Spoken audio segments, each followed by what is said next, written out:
As I've said, the situation in Ukraine has to do with fundamental threats to our security. Moreover, we've always considered the Ukrainian nation, and I've said it multiple times, a brotherly nation, however strange it may sound in these conditions. We have the same roots, and everything that's happening is a tragedy for us and terrible wound. Therefore, the country is sincerely interested in putting an end to it.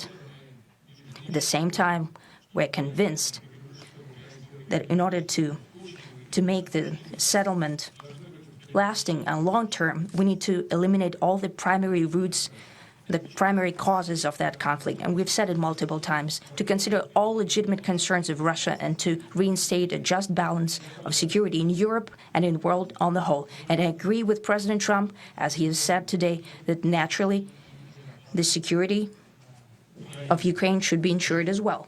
Naturally, we are prepared to work on that. I would like to hope that the agreement that we've reached together will help us bring closer that goal and will pave the path towards peace in Ukraine. We expect that Kiev and European capitals will perceive that constructively and that they won't throw a wrench in the works. They will not make any attempts to use some backroom dealings to conduct provocations to torpedo the nascent progress. Incidentally, when the new administration came to power, bilateral trade started to grow.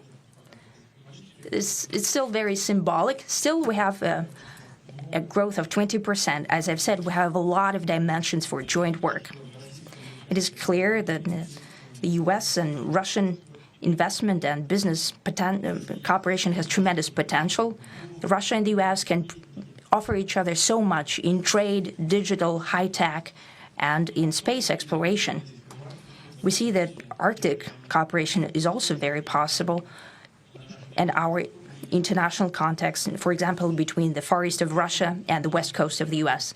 Overall, it's very important for our countries to turn the page, to go back to cooperation. It is symbolic that not far away from here, at the border between Russia and the U.S., there was a so-called international date line.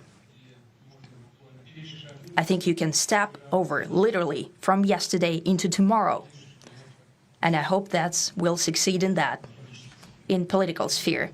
I would like to thank President Trump for our joint work, for the well-wishing and trustworthy tone of our conversation. It's important that both sides are result-oriented, and we see that the President of the U.S. has a very clear idea of what he would like to achieve.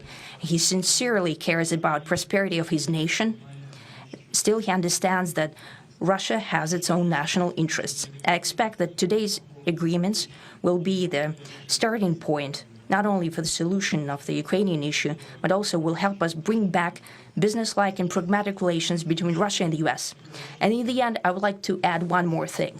I'd like to remind you that in 2022, during the last contact with the previous administration, I tried to convince my previous American colleague that the situation should not be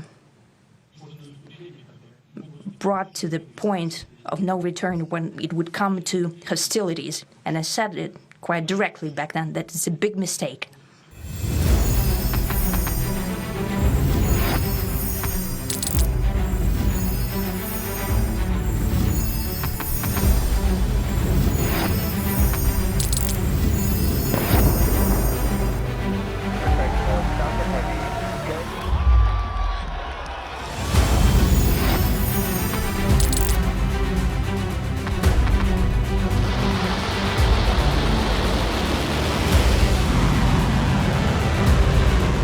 Been fighting so long and so hard that they don't know what the they're doing.